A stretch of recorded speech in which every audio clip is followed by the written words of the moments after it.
AITA for forcing my father's partner to take back a lie she told my children. I'll preface this by saying I don't have the best relationship with my father, and his partner Blair is a big part of the reason why. While I don't hate her, she is extremely obnoxious and childish. She's also horrible with boundaries.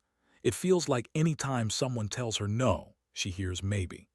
She's been like this for as long as I've known her, but it's become harder to deal with since I had children, so I try to keep some distance. Anyway, Blair and my father are planning on going to Orlando in July. About a month ago, she asked whether me, my husband, and our kids, 7M and 3F, wanted to join them.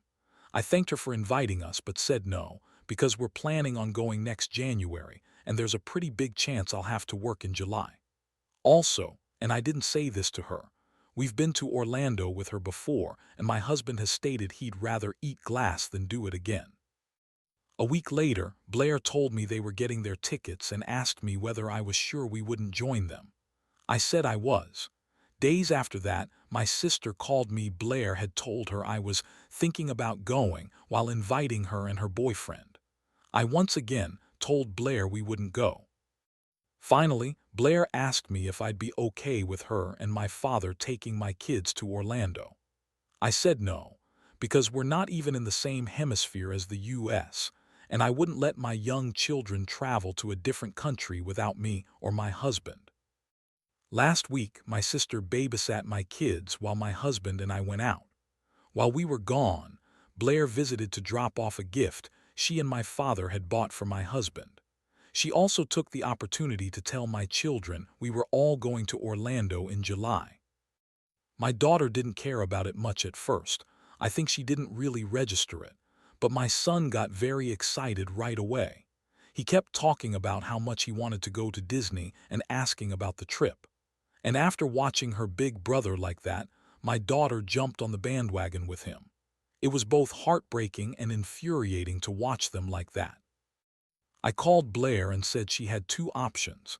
Either she told my kids she'd lied and they weren't going to Orlando, or I did. I added that if she told them, she'd have the opportunity to apologize and explain herself, but if I did, I would not do that for her. Blair chose to call my children herself. I kept the phone on speaker to make sure she was apologizing, explaining everything, and making it clear we wouldn't go to Orlando in July. Both my children, especially my son, were upset, but my husband and I had a talk with them and managed to cheer them up. My father texted me yesterday. He said that he didn't appreciate the way I dealt with this. Blair is still upset and thinks my kids are mad at her now. He wants me to apologize or at least try to get my kids to forgive her, but I don't see why I should. She was the one who lied to my children, and I'm not responsible for Blair's feelings. We're still on this back and forth, and I can tell neither of us is particularly proud about this. AITA.